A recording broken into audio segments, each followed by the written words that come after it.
Presidente y fundador de Asociación Nazaret, es médico psiquiatra y bueno, tiene una amplia trayectoria, fue fundador de otra institución anteriormente y tiene una amplia trayectoria en el tema adicciones y me enseñó bastante en todos estos años que compartimos juntos esta tarea. Por otro lado está el doctor Jorge Sánchez Mejorada Fernández, médico cirujano por la Universidad Nacional Autónoma de México, especialista en psiquiatría, en salud pública y en psicoterapia de orientación humanística. Se ha dedicado prioritariamente al tratamiento de usuarios de sustancias psicoactivas, adictivas, desde hace 23 años. Entre las instituciones en las que ha colaborado se cuentan Centros de Integración Juvenil y Monte Fénix. Es investigación de la Universidad Venezolana y fue coordinador de la Maestría en Prevención Integral del Consumo de Drogas desde el 2005 al 2009 y también ha coordinado numerosos cursos y diplomados en diferentes estados de México y una especialización sobre consejería terapéutica en adicciones. Su trabajo docente abarca México, América Latina y España. Fundador y director general de la Fundación Casa Nueva YAP en Xalapa, Veracruz, dedicada al tratamiento y rehabilitación de adicciones de jóvenes y adultos, con una orientación de comunidad terapéutica. Fue presidente de la Federación Mexicana de Comunidades Terapéuticas y actualmente es vicepresidente de la Federación Latinoamericana de Comunidades Terapéuticas, llamada para nosotros FLACT. Bueno, y la última que va a hablar soy yo, María Eva Ferriño, licenciada en Psicología.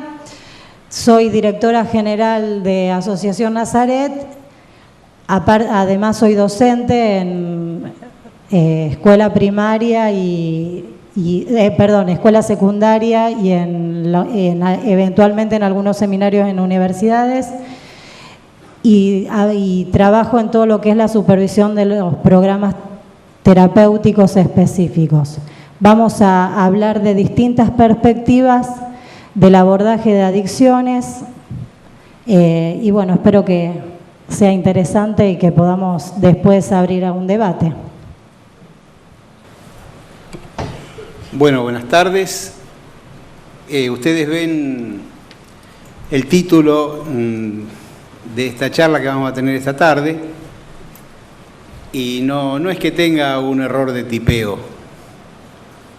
En realidad empieza con una pregunta porque es una pregunta que de alguna manera yo me hice cuando elegí este tema y espero que en el transcurso de este rato podamos ir resolviendo si esto es un interrogante, si tiene una respuesta positiva, si tiene una respuesta negativa o si nos vamos de este lugar con el interrogante. Si nosotros intentamos una de las tantas clasificaciones de las adicciones, nos encontramos las adicciones con sustancias, que son de las que básicamente hemos hablado durante el día de hoy y durante la que vamos a hablar bastante en lo que resta hoy y mañana también. Pero después empezaron a aparecer una serie de cuestiones que de alguna manera se empezaron a denominar como adicciones de conducta. ¿Por qué adicciones de conducta? Porque de alguna manera no hay ninguna sustancia que se introduzca en el organismo, ya sea inyectándola, ingiriéndola, aspirándola o por alguna otra vía, sino que realmente tienen que ver con conductas y eventualmente tienen que ver con objetos. Y así aparece el tema, muy desarrollado, y hacía referencia el señor arzobispo al tema de la adicción al juego. Desde que se instalaron los casinos en esta provincia ha crecido exponencialmente la cantidad de personas con problemas. Lo que tiene que ver con las adicciones al sexo, a las relaciones, a la religión, al trabajo, a las compras, a las tecnologías. Y ahí me paré, porque antes de empezar a armar toda lo que iba a ser el esquema de esta charla, digo, voy a ver qué dice el DSM-5, ya que el DSM-4 creo que este año termina su vida útil para algunos, inútil para otros, y vendrá el DSM-5, y todavía no salió, y ya debe haber unas 30, 40 páginas, y digamos este trabajo, que lo cuestionan, es decir, lo cuestionan desde lo que plantea como posibilidades. Y entre las cuestiones que plantea como posibilidades es este tema de las nuevas adicciones, lo que ellos llaman las nuevas adicciones, las adicciones conductuales, que algunas de ellas antes figuraban como trastornos de controles de impulso y ahora figuran como trastornos de adicción, más otro montón de cosas más. Es decir, que creo que a partir del año que viene vamos a tener muchas discusiones con el famoso DSM-5. Pero para hacer un recorte en este tema, porque el tema es muy amplio, es muy vasto, yo decidí tomar solamente lo que serían los trastornos de control de impulso o adicciones relacionadas con las tecnologías de información y comunicación, TIC. Así es como lo van a encontrar en un montón de publicaciones. Y para esto el primer elemento que se me ocurrió es el del móvil, ¿no? Esto es, yo estaría hablando para ustedes y estaría con el móvil enviando mensajitos, contestando los mensajes que me mandan. Bueno, este sistema nuevo de comunicación, que seguramente la mayoría de ustedes no ha apagado, y dentro de un rato va a empezar a sonar cosas como conciertos, animalitos, voces que los llaman y les dicen que atiendan el teléfono. Es un sistema de extraordinaria utilidad, un sistema facilitador, muy facilitador de las relaciones interpersonales y de la comunicación entre las personas. Para aquellas personas que viajan, que están mucho fuera de su casa, que atienden urgencias, parecería ser que se ha convertido casi en un apéndice. O, como se ve en estas dos fotos, ¿no? En una se ven un montón de adolescentes mostrando su celular, y en la otra se ve una suerte de celular inyectable, ¿no?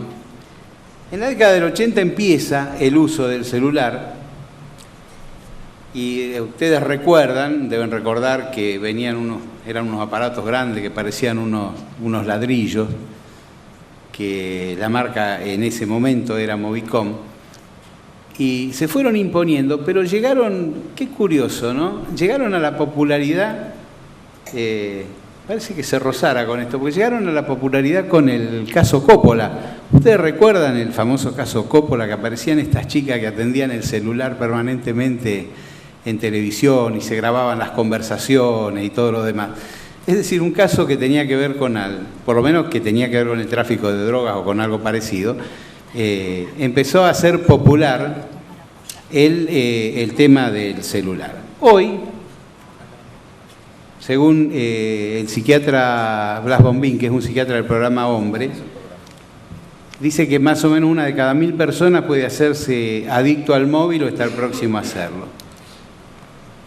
Y también en esta cuestión de este impulso descontrolado, de esta compulsión o de esta cuestión casi adictiva, la edad de comienzo es muy baja. Estamos hablando de chicos de 12 años. ¿Por qué? Bueno, porque se ha facilitado y se ha masificado el uso del celular. Y como realmente no es una conducta que genere rechazo, ya nos hemos acostumbrado a esa conducta y a ese vínculo que existe entre el objeto, se genera una conducta que realmente es irreprimible, es incontrolable, desplaza otras actividades. Ustedes vieron cómo se manejan los chicos con el teléfono, los preadolescentes y los adolescentes. Es un permanente tener el teléfono funcionando, es decir, mandar mensajes, recibirlo. con estos nuevos teléfonos que aparecen ahora, que han aparecido, que son los smartphones, la cosa es mucho más grave porque también se puede chatear, se puede participar de las redes sociales y todo lo demás. Entonces, después cuando veamos el tema de las adicciones a Internet, vamos a ver que hay como pruebas bastante definidas para poder hablar de una conducta de tipo adictiva. Sin embargo, hay una serie de pistas, que es la que nos dan también la gente del Proyecto Hombre. En España es uno de los lugares donde el problema de los móviles se ha convertido en un problema bastante importante, ¿no? Y el primer aviso que aparece es el tema de los costos, el costo del uso del teléfono celular, que hoy para nosotros tiene mucho que ver con el tema de la compra de tarjetas. Otro de las cuestiones a tener en cuenta, digo, ¿a qué estamos apuntando con esto? Porque estamos apuntando a empezar a pensarlo al problema, pero a empezar a pensarlo científicamente, no empezar a pensarlo desde que hay estos chicos con el celular, sino empezar a pensarlo científicamente y empezar a pensarlo como un problema serio, porque lentamente se está convirtiendo en un problema serio. Esta pregunta, si el teléfono es un medio para comunicarse, ¿por qué lo sigue usando cuando tiene el amigo al lado? ¿Por qué están a 10 metros y se están enviando mensajitos? ¿Qué es esto? Es decir, ¿qué significa como trastorno de conducta o como actitud de tipo compulsiva? Bueno, que el teléfono va al baño, está durante la comida, está en las reuniones familiares. A mí hay una cosa que me saca de quicio, estar hablando con una persona y que esté mandando mensajes por el celular. A mí en lo personal, y eso que yo soy, esto es un poco testimonial, yo soy casi un adicto a la tecnología, pero de todas maneras a mí me pone mal, es decir, estar hablando con una persona o estar almorzando o estar cenando o estar compartiendo una reunión de amigos o de familia y que están tiqui con los SMS. Si nosotros tenemos un chico que cuando lo vemos con el teléfono habla, un chico o una chica, de verdad, habla, tiene una capacidad de expresión y de comunicación importantísimo, y sin embargo cuando está cara a cara se convierte en una persona parca, es decir, habla muy poco, tiene un vocabulario muy limitado, sus conversaciones son muy cortas. Y la otra cuestión, que es la que define después el nombre de la palabra, nomofobia, como le llaman actualmente, que sería la fobia a estar sin el móvil, pasan muy rápidamente de una sensación de malestar a una sensación de bienestar según tengan o no el móvil, según esté o no cargado, según tengan o no, crédito en la tarjeta. Y si se lo olvidan, vuelven corriendo a buscarlo. Es decir, vamos arrimándonos a que esto se está convirtiendo en una cuestión por lo menos digna de ser discutida, de ser analizada y de buscarle alguna manera de prevención y de solución. Se quedan hablando por teléfono hasta alta hora de la madrugada, van perdiendo comunicación con la familia porque, a pesar de ser un fenómeno bastante típico de la adolescencia, de cualquier manera se ve que la comunicación se pierde. Si bien con Internet hay algunos criterios de horas para determinar si alguien está teniendo una actitud de tipo adictiva, no es tanto así con el móvil, pero de cualquier manera ver cómo se va manejando en relación a otras obligaciones, ver cómo se maneja en la escuela, ver qué hacen los chicos de su edad, qué nos dicen de la escuela con relación al uso del móvil.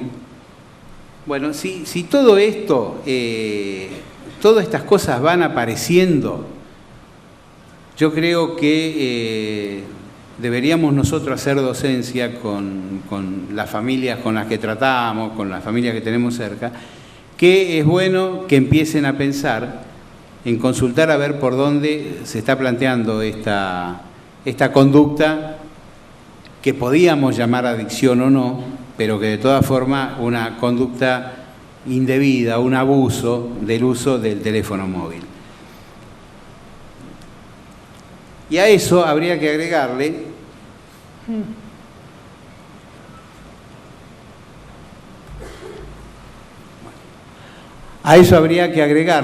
el tema del bombardeo que los chicos reciben a través de los teléfonos con mensajes.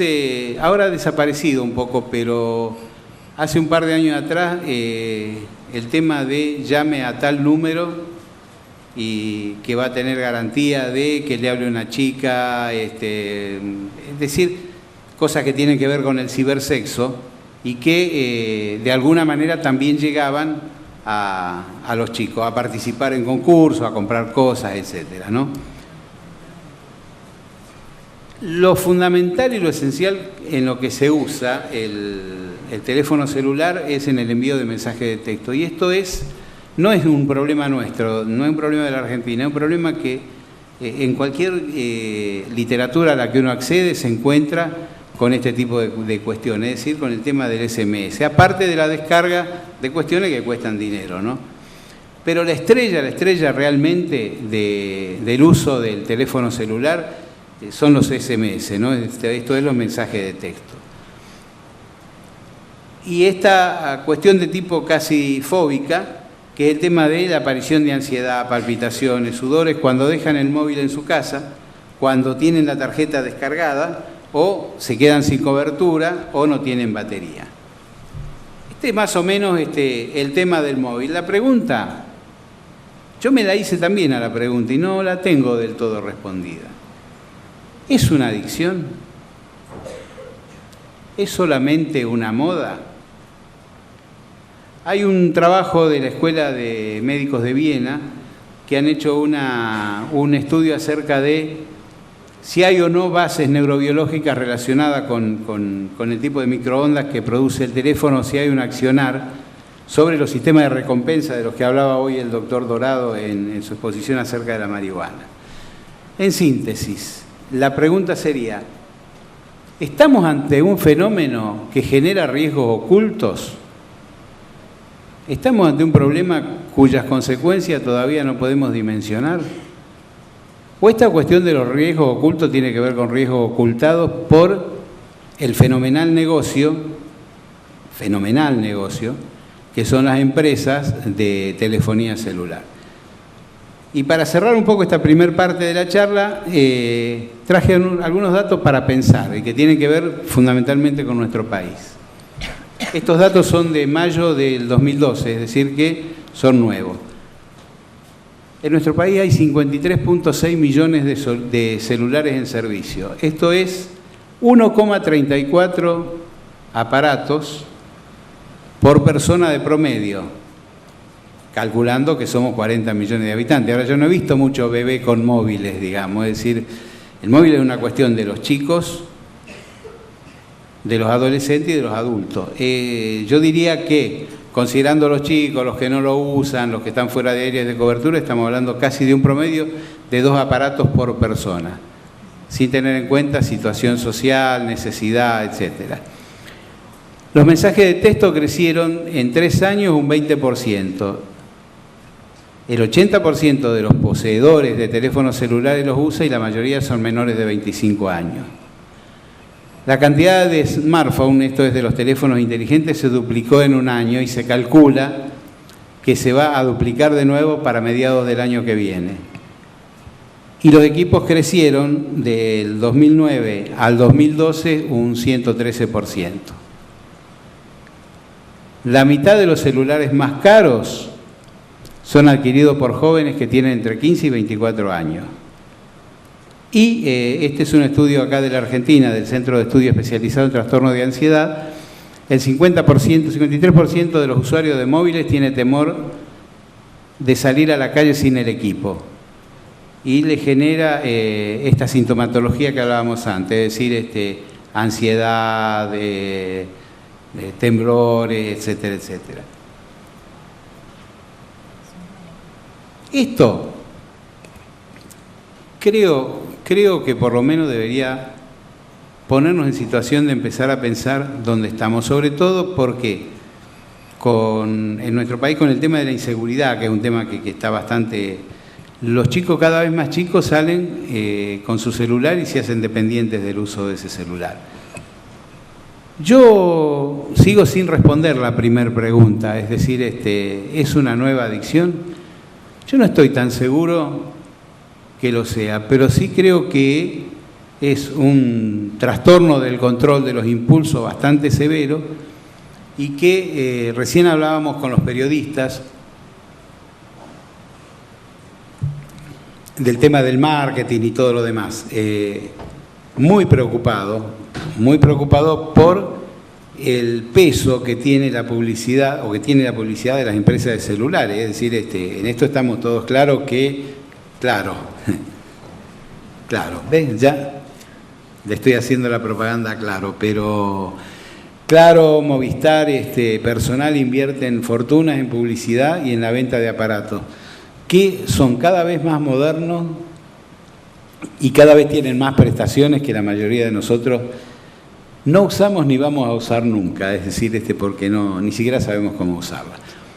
Pensémoslo, tengamos en cuenta a dónde va esto, no dejemos de ver que estamos ante un problema y que estamos ante un problema que puede llegar a convertirse en un problema bastante serio, fundamentalmente porque genera una cuestión de mucho aislamiento y una cuestión de pérdida de contactos personales, de diálogo personal, de contacto con el otro, que después pueden colateralmente traer otro tipo de problema, es decir, y esto sí se ve. Internet. Este sería el otro tema donde hay un poco más de profundidad, como es un poco más viejo Internet, hay un poco más de profundidad en los estudios. De cualquier manera le diría, para que también lo pensemos, el elemento que más conductas adictivas genera sigue siendo el televisor, que es el más viejo, ¿no? Es decir, la tecnología, para esto sería la tecnología más antigua. De todas formas, es una tecnología que genera muchísimas conductas adictivas. La adicción a Internet. Internet, hace unos años atrás, antes de que apareciera el tema de la tarifa plana, uno podía más o menos tener una idea de cuánto tiempo se estaba conectado en función de los costos que tenía la conexión. Hoy por hoy, con la aparición de la tarifa plana, este es un tema que desapareció, es decir, uno paga una cantidad de dinero y puede estar conectado a la cantidad de horas que quiera. A esto le sumamos la aparición de la fibra óptica, los sistemas inalámbricos, los ordenadores, sobre todo los ordenadores portátiles, y los smartphones. ¿Quiénes usan Internet o para qué se usa Internet? Hay un grupo grande de profesionales que son aquellos que hacen uso de la red por razones de trabajo. Desarrolladores, diseñadores gráficos, investigadores. Hay aficionados que por razones de trabajo o estudio consultan permanentemente Internet.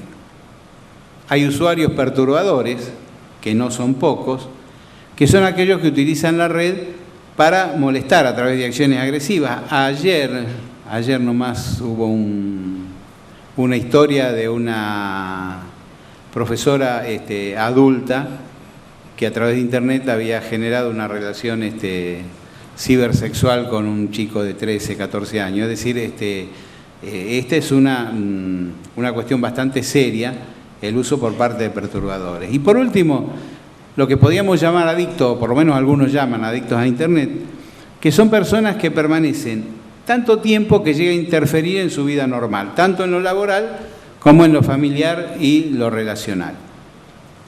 Es tan parecido a una adicción esto, que hay unos criterios de Goldberger que están citados por la doctora Leticia Luque, que es una psicóloga de Córdoba, que genera la idea de una cantidad de patrones desadaptativos, ¿no?, que tienen que ver con la generación de esta conducta y que se calcula más o menos, se toma más o menos como 12 meses, como si fuera cualquiera de los criterios del DSM-4, ¿no?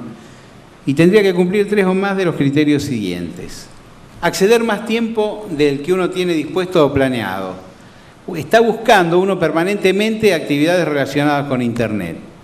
Y no puede suprimir la necesidad de estar conectado. A poco que uno mira las redes sociales, esto lo ve permanentemente, cómo funciona, ¿no? Es decir, el Facebook, el Twitter. Las actividades van desapareciendo a causa del uso de Internet. Y a pesar de que para uno represente un problema laboral, o un problema físico, un problema social, o un problema familiar, igual se sigue conectado. Tiene tolerancia, cada vez se requiere tener más tiempo y cada vez se tienen menos efectos placenteros, por lo cual hay que estar mucho más tiempo conectado. Hay una sensación de abstinencia al cesar el uso del Internet, con agitación, ansiedad, pensamientos recurrentes, fantasías, sueños, movimientos involuntarios, y empiezan a aparecer todos estos deterioros en lo social y todo lo demás, deterioro físico, alteraciones del sueño, problemas de columna, disfunciones familiares, sociales y laborales. Esto es, si esto no es una adicción, es bastante parecido, ¿no? Si maulla y tiene 4 patas, generalmente es un gato, y esto es bastante parecido a una adicción. Utilizar Internet, utilizar las tecnologías es una conducta normal, en tanto y en cuanto nosotros, a través de la intensidad, la frecuencia, la cantidad de tiempo, el dinero, la interferencia que tenga, no lo convertamos o no lo terminemos convirtiendo en algo anormal. ¿Qué vemos en las personas que pueden llegar a tener por lo menos una relación anómala con Internet? En general tienen algún trastorno de personalidad, son personas obsesivas, con poco control de los impulsos, suelen tener adicciones previas. Hoy hablaba el doctor Dorado del tema de si puede ir al boliche o no puede ir al boliche, si puede ir a la cancha o no puede ir a la cancha, alguien que viene saliendo de un proceso de rehabilitación. Ahora yo pienso, y lo empecé a pensar a punto de partir de algunas de estas cosas que he estado leyendo y viendo. Digo, si yo tengo a alguien que terminó de hacer el programa de rehabilitación, un adolescente, 13, 14, 15 años, se va a la casa y el papá de bueno, o la mamá de bueno, le compra la computadora, le conecta a Internet y se lo pone en la pieza. Es decir, que pierde totalmente el control. Y ese chico está 5, 6, 7, 8 horas por día metido adentro de la computadora conectado a Internet. Digo, ¿no está repitiendo el patrón de su conducta adictiva de antes? Pero sin la sustancia, pero sí con el objeto, pero sí con la conducta. En general lo que se ha visto es que son varones jóvenes, bastante hábiles en el uso de la tecnología. Y después hay un grupo que tiene otro tipo de trastorno, que son los trastornos relacionales, es decir, gente que no se puede relacionar de otro modo que no sea a través de la red. Son personas con dificultades crónicas en la relación social, son aislados, y el tiempo lo invierten en la red sin propósitos concretos, es decir, su vía de relación con el mundo es Internet. Muchos de ellos tienen algún antecedente psiquiátrico. Y por último tenemos una forma de nuevas patologías, que es el tema de utilizar Internet para poder desarrollar otras conductas que no son normales, como juego patológico. Ustedes saben que se puede participar a través de Internet en casinos virtuales.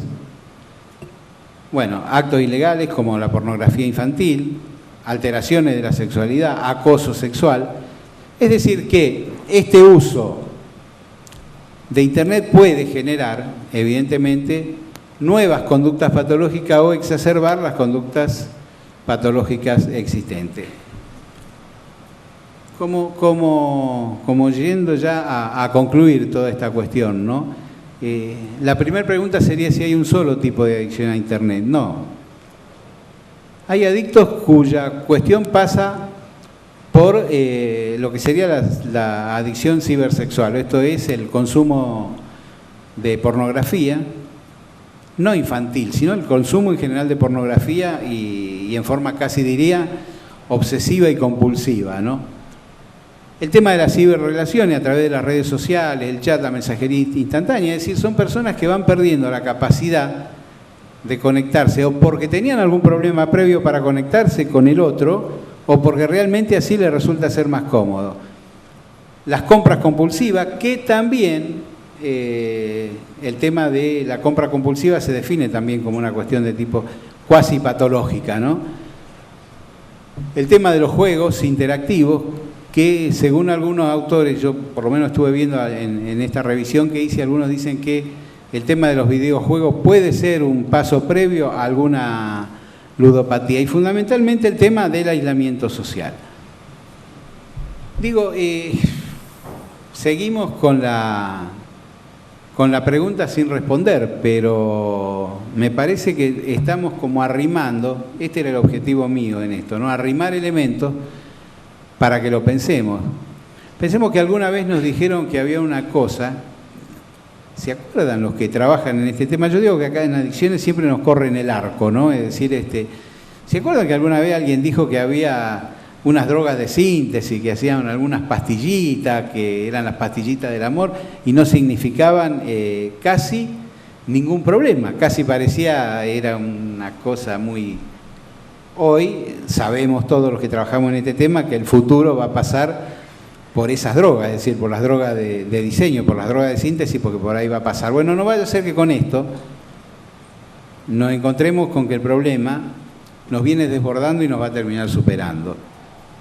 Por hoy la situación es muy grave, no sé por qué motivo, lo leí en 2 o 3 lugares, todas en referencia a Corea, a China y a Estados Unidos. ¿Por qué motivo? La situación es muy grave en los países del Oriente, realmente no sé. No encontraron ninguna explicación lógica, pero sí que el problema existe y en esos lugares existe y con gran profundidad. Habría que diferenciar, esto es un tema que también me parece interesante, diferenciar los adictos a Internet a los adictos en Internet. El adicto a Internet es el que usa Internet por Internet misma, digamos. El adicto en Internet es el que utiliza para resolver otro tipo de conflicto. El tiempo. ¿Cuánto tiempo deberíamos pensar? Algunos dicen entre 40 y 80 horas semanales. Algunos hablan de más de 5 horas diarias, sin necesidad de estar. Digamos, yo me conecto sin tener que conectarme por ninguna tarea, por ninguna actividad en particular. ¿Cómo tratar este tema? ¿Para dónde apuntamos? Apuntamos en modelos que están basados, por ahora, en lo que sería el tratamiento del alcoholismo y los de la ludopatía. Esto es, han empezado a aparecer algunos servicios de consulta online, acá en el país también. En algunos lugares han probado con fármacos como los IRS o el escitalopram, a través de tratamientos cognitivos conductuales, y fundamentalmente se trata, como con el juego, de conseguir un uso controlado, cambiar el estilo de vida, conseguir que tenga un autorregistro de lo que hace, irlo desensibilizando y ir trabajando en todas las áreas, en área de pareja, trabajo, relaciones familiares y todo lo demás. Es decir, un poco para sintetizar, ¿por qué se me ocurrió traer esta pregunta al Congreso cuando generalmente es mucho más sencillo hablar de marihuana, cocaína o medios de tratamiento? Se me ocurrió traerlo porque creo que tenemos que empezar a verlo, creo que tenemos que empezar a pensarlo, creo que tenemos que empezar a discutirlo, creo que tenemos que pensar cuando recibimos a algún paciente en el diagnóstico diferencial. De última, tenemos que empezar también a pensar en programas preventivos, esto es, en empezar a anticiparnos a esto, ver cómo podemos empezar a anticiparnos en esta etapa. Creo que para quienes trabajamos en adicciones, este es un nuevo desafío, nos interpela, nos hace pensar en él y nos obliga a tenerlo en cuenta, tanto en los pacientes que tenemos en tratamiento, como en los pacientes que se van de alta. Y para los que estamos más específicamente en el tema de salud mental, para aquellas consultas de algunos papás o mamás que por ahí con los adolescentes nos desconciertan, ¿no? Porque en realidad no se droga, pero realmente en el fondo termina teniendo este tipo de problemas. Yo con esto termino. La pregunta, la verdad, no la respondí. La propuesta es, hágansela ustedes, investiguen ustedes y respóndansela ustedes. Yo particularmente tengo una idea de si es o no una adicción, pero no se las voy a decir.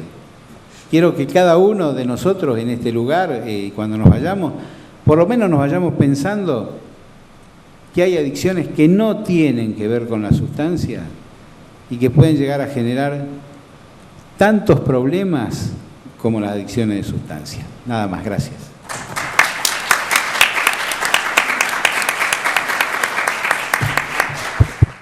Muy buenas tardes. Me da gusto compartir esta mesa con mi colega, el doctor Ferriño, con María Eva.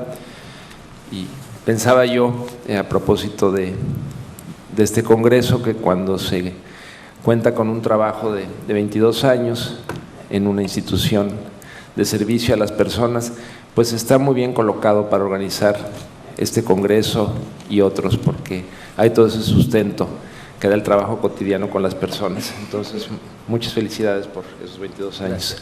¿Sí? Y pues me toca hablar de un tema bastante común como miembro de la FLACT. Me toca hablar de comunidad terapéutica, lo cual digo que es común para el profesional de comunidad terapéutica. Quizás esto sea más que nada un repaso, pero me parece importante también en estos foros en donde hay una buena cantidad de personas que trabajan en otro tipo de modelos o que son estudiantes de disciplinas de ciencias de la salud, abordar el tema, porque la comunidad terapéutica es un modelo que se ha desarrollado fuera de los ámbitos de la educación formal, de la educación, digamos, formal universitaria, y fuera también de las grandes corrientes sanitarias, hospitalarias. Y en esa medida creo que es importante, y a pesar de ello, digo, ha tenido un posicionamiento creciente al atender a ciertos sectores de la población con problemas de adicción, a sus familiares, y bueno, pues crecientemente vamos viendo que ante otro tipo de fenómenos emergentes como este que mencionaba el doctor Ferriño, pues de pronto también la comunidad terapéutica, en tanto que una metodología que atiende más a la persona que una droga específica, pues va teniendo también utilidad. Creo que se abren muchas preguntas y tendremos que irlas respondiendo a través de un instrumento que se llama investigación y que, por cierto, también voy a tocar de una manera muy breve en esta ponencia. ¿Sí? Las instituciones que yo represento pues son en primer término la FLACT, que por cierto aprovecho para comentar que su 14ª conferencia, el Congreso Bianual de la FLACT, el año próximo será en Santiago de Chile. ¿Sí? O sea que ojalá que veamos ahí muchas caras de quienes están aquí, no están lejos para ustedes. ¿Sí? Yo represento a esta institución en la que trabajo cotidianamente, que es Fundación Casa Nueva. Nos dedicamos al tratamiento y a la rehabilitación con una perspectiva de comunidad terapéutica, y soy también colaborador de la universidad, no venezolana sino veracruzana, que es una universidad que está en el estado de Veracruz, en mi país, de donde yo vengo. Bueno, este breve repaso incluye hablar de la primera vez que se utilizó en el mundo el término de comunidad terapéutica por parte del psiquiatra inglés, un psiquiatra de orientación social, Maxwell Jones, que creó un método para democratizar el hospital psiquiátrico de alguna manera, interesándose en que los pacientes psiquiátricos participaran de una manera activa en su tratamiento frente a una posición muy autoritaria por parte de los psiquiatras y una posición muy pasiva por parte de los pacientes. La comunidad terapéutica en Inglaterra tuvo este objetivo: involucrar en su tratamiento a los pacientes que estaban internados en un hospital psiquiátrico. No obstante, la primera vez que se utilizó ya con una metodología específica para adictos, una metodología de autoayuda y ayuda mutua, fue en California, en Estados Unidos. Synanon es la primera comunidad terapéutica para adictos en el mundo, y su fundador fue Charles Dederich, un miembro de Alcohólicos Anónimos, que creó este método, que es la base de las metodologías de grupo, de las terapias de grupo que se utilizan en muchas comunidades terapéuticas. Él le llamó el juego y era una terapia esencialmente confrontativa, ¿sí? Ciertamente la historia de Synanon es una historia que nos revela mucho en términos, pues primero de una nueva metodología, un nuevo desafío, y también de cómo una institución que está en un momento dado sujeta a un liderazgo muy carismático, muy autoritario y eventualmente también disfuncional, puede no tener un buen rumbo, ¿no? Fue el caso de Synanon, que finalmente acabó prácticamente desapareciendo por ahí por 1990. No obstante, sí fue el semillero de muchos hombres y de muchas mujeres que estando ahí tuvieron una experiencia de recuperación y que salieron para fundar muchas otras comunidades terapéuticas que están hoy vigentes en el mundo. Algunos de estos personajes todavía viven en los Estados Unidos, ciertamente ya son personas con cierta edad, pero es muy interesante escuchar toda la trayectoria. Y repasando cuál es la historia de la comunidad terapéutica en el mundo a partir de esta primera experiencia y reconociendo que el antecedente de esta comunidad terapéutica para adictos es también la agrupación de Alcohólicos Anónimos, de la cual salió Dedrich. Sin embargo, a partir del momento en que se crea Synanon, la metodología cambia de una manera bastante radical, empezando por el tema del tratamiento residencial, ¿sí? Y de alguna manera se radicaliza un poco más en sus principios este principio de la ayuda mutua, adictos con adictos y con una enorme desconfianza en los primeros años de toda aproximación profesional. Esto se iría desde luego transformando con los años. Daytop es una institución que existe hasta la fecha en Nueva York y que es precisamente la segunda comunidad terapéutica en los Estados Unidos, a donde van algunos agentes que tuvieron contacto en su momento con Synanon y fundan esta nueva comunidad, pero ya con un ingrediente que tiene una visión de profesionales, porque ahí colaboraron psiquiatras y psicólogos en el modelo de Daytop Village. Y de ahí viajaría a Italia para crear el Proyecto Hombre, Proyecto Homo, ¿sí? Que también tendría, al igual que